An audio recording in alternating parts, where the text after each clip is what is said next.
Students, एक बार फिर से मैं हूं विश्वास आपकी नेक्स्ट क्लास के लिए। पिछली क्लास के अंदर हमने बात की थी इलेक्ट्रॉन के बारे में, ठीक है। इलेक्ट्रॉन के बारे में हमने क्या बात की थी?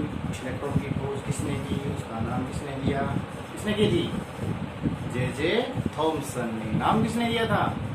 स्टोनी ने। उस पे आवेश कितना होता है? -1.6 × 10⁻⁻19 कूलम। द्रव्यमान निकाला था हमने, फिर हमने उसका मोलर आवेश निकाला था, मोलर द्रव्यमान निकाला था, आवेश द्रव्यमान का अनुपात भी निकाला था, ठीक है। फिर मैंने एक प्रयोग के द्वारा आपको बताया था कि इलेक्ट्रॉन की खोज कैसे हुई थी, है ना। कैथोड किरणों वाला प्रयोग, है ना, कैथोड किरण भी कहा जाता है उसे, है ना। आज हम आगे बढ़ रहे हैं और बात कर रहे हैं प्रोटॉन के बारे में। प्रोटॉन को P से दर्शाया जाता है, P पॉजिटिव से, क्योंकि प्रोटॉन पर कौन सा चार्ज होता है? पॉजिटिव चार्ज होता है। प्रोटॉन की खोज कर रहा था गोल्डस्टीन। 1886 में गोल्डस्टीन ने प्रोटॉन की खोज की थी, ठीक है। इसका नाम देने वाले थे रदरफोर्ड। प्रोटॉन की खोज करने वाले थे रदरफोर्ड। और आपकी एक जानकारी के लिए ये भी बता दूं कि नाभिक जो परमाणु का सेंटर होता है, नाभिक की खोज भी रदरफोर्ड ने ही की थी। नाभिक के खोजकर्ता भी कौन है? रदरफोर्ड ने नाभिक की खोज भी की थी, ओके। नाभिक की खोज करने वाला भी रदरफोर्ड है, प्रोटॉन का नाम देने वाला रदरफोर्ड है, ओके। प्रोटॉन पर आवेश उतना ही जितना इलेक्ट्रॉन पर होता है, 1.6 × 10⁻⁻19 कूलम। लेकिन एक अंतर है बच्चों, इलेक्ट्रॉन पे जो हमने आवेश निकाला था वो माइनस में निकाला था, -1.6 × 10⁻⁻19। लेकिन प्रोटॉन पर पॉजिटिव आवेश होता है, इसलिए इस पर आवेश प्लस का 1.6 × 10⁻⁻19 कूलम, मतलब प्लस में आएगा, उसमें माइनस में आएगा, ओके।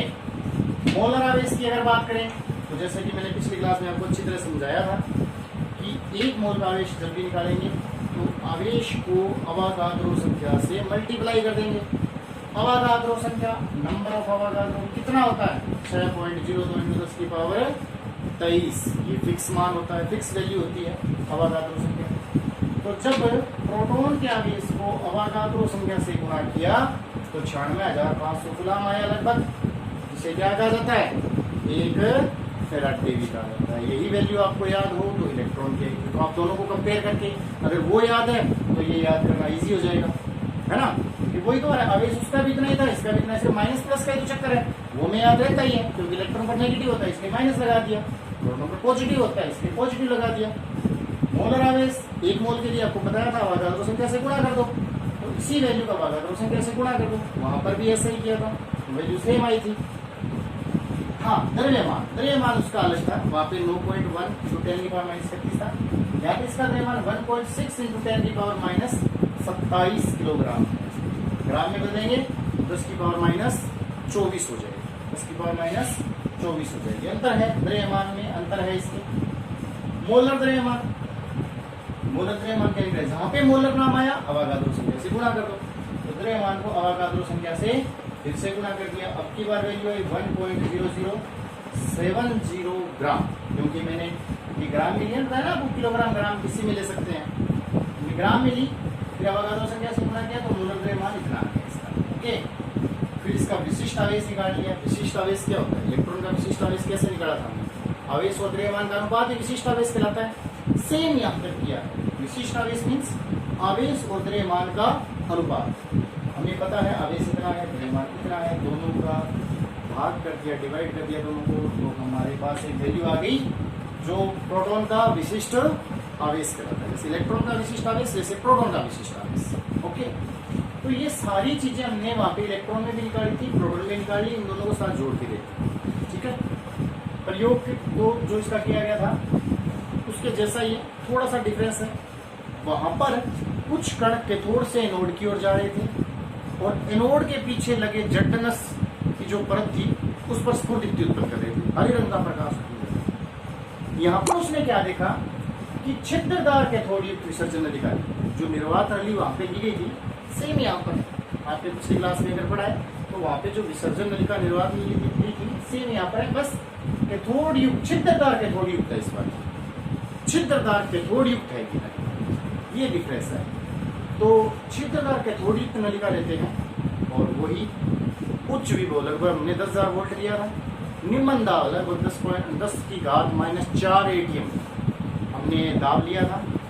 निम्न दाब और उच्च विभव पर जब विद्युत विसर्जन करवाया जाता है छिद्रदार कैथोड युक्त विसर्जन नलिका में, हम क्या देखते हैं बच्चों, हम देखते हैं इस बार कैथोड के पीछे स्फुरदीप्ति उत्पन्न होती है, कैथोड के पीछे स्फुरदीप्ति उत्पन्न होती है। इट मीन्स एनोड से भी कुछ कण उत्पन्न हो रहे हैं जो सीधी रेखा में कैथोड की ओर गमन कर रहे हैं। एनोड से कुछ कण उत्पन्न हो रहे हैं जो सीधी रेखा में कैथोड की ओर गमन कर रहे हैं। चूंकि ये कण एनोड से उत्पन्न हो रहे हैं इसलिए इन कणों को क्या बोलेंगे, एनोड कण, ठीक है, या एनोड किरणें।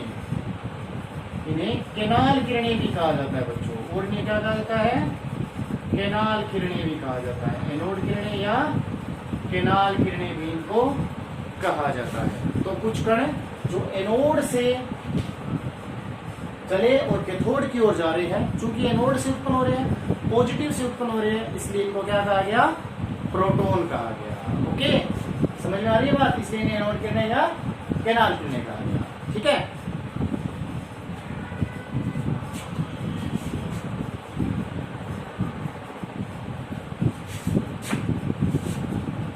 ओके, तो हमें प्रोटॉन के बारे में जानकारी प्राप्त होगी पूरी की पूरी। जैसे कि हमने इलेक्ट्रॉन की याद किया था वैसे प्रोटॉन का याद करना है, अगर उसके साथ आप मैच करके करोगे तो बहुत बढ़िया तरीके से याद होगा। ठीक है, आगे बढ़ते हैं, न्यूट्रॉन की बात करते हैं। न्यूट्रॉन तो देखा गया कि नाभिक के अंदर प्रोटॉन है, उसका द्रव्यमान निकाल लिया गया, सारा कुछ फिक्स हो गया। लेकिन फिर पता चला कि नाभिक का द्रव्यमान प्रोटॉन के द्रव्यमान से थोड़ा ज्यादा आ रहा है। ज्यादा क्यों आ रहा है, तो ज्यादा आ रहा है तो फिर जेम्स चैडविक ने दिमाग घुमाया और पाया कि कुछ एक चीज और भी है प्रोटॉन के साथ नाभिक के अंदर, और वो क्या था, न्यूट्रॉन। तो इसके खोजकर्ता थे जेम्स चैडविक, 1932 में खोज की थी, नाम भी इन्हीं भाई साहब ने दिया था इसका।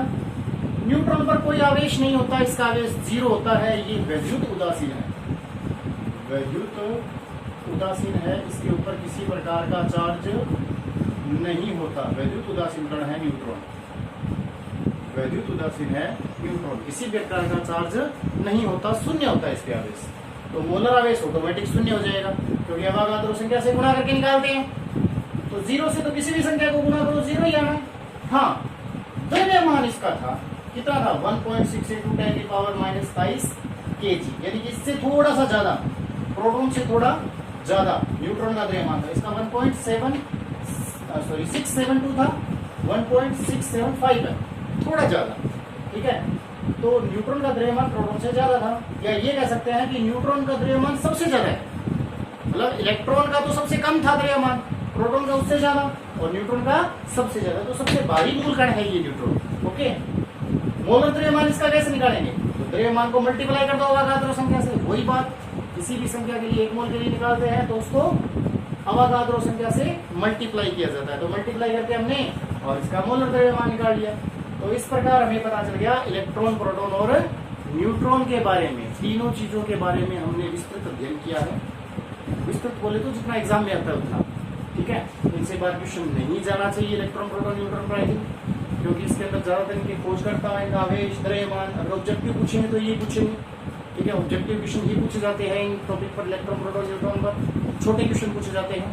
ठीक है, तो हमने सबके बारे में जान लिया। नाभिक के बारे में मैंने आपको बता दिया, रदरफोर्ड। ठीक है, पिछली क्लास में हमने इलेक्ट्रॉन की बात की थी, और आज की क्लास में हमने प्रोटॉन और न्यूट्रॉन की भी बात कर ली।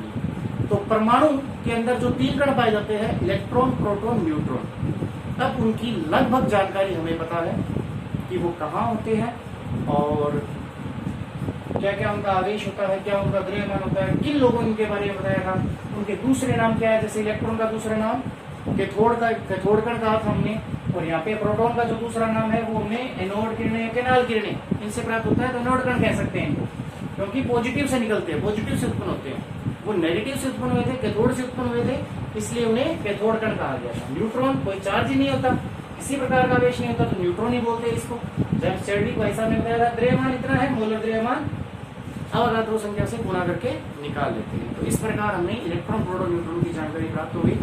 उम्मीद करता हूँ पिछली 3-4 क्लासों के अंदर जो भी आपको पढ़ाया गया है, समझाया गया है, आपने उनके अच्छी तरह से नोट्स बनाए हैं, उनको अच्छी तरह से याद किया है। और अगर ये चीज़ें याद होगी तभी हम नेक्स्ट क्लास में जोर शोर से आगे बढ़ पाएंगे, आपको मेरी बात समझ आएगी और आपको आसानी होगी चीज़ों को समझने में, क्योंकि इससे आगे टॉपिक जो है वो थोड़ा डिफिकल्ट होता जाएगा। ठीक है, वो डिफिकल्ट नहीं लगेगा अगर आप मेरी ये स्टार्टिंग की क्लास से अच्छी तरह से पढ़ते जा रहे हैं। ओके, तो मिलते हैं नेक्स्ट क्लास में। स्वस्थ रहिए, सुरक्षित रहिए। Thank you.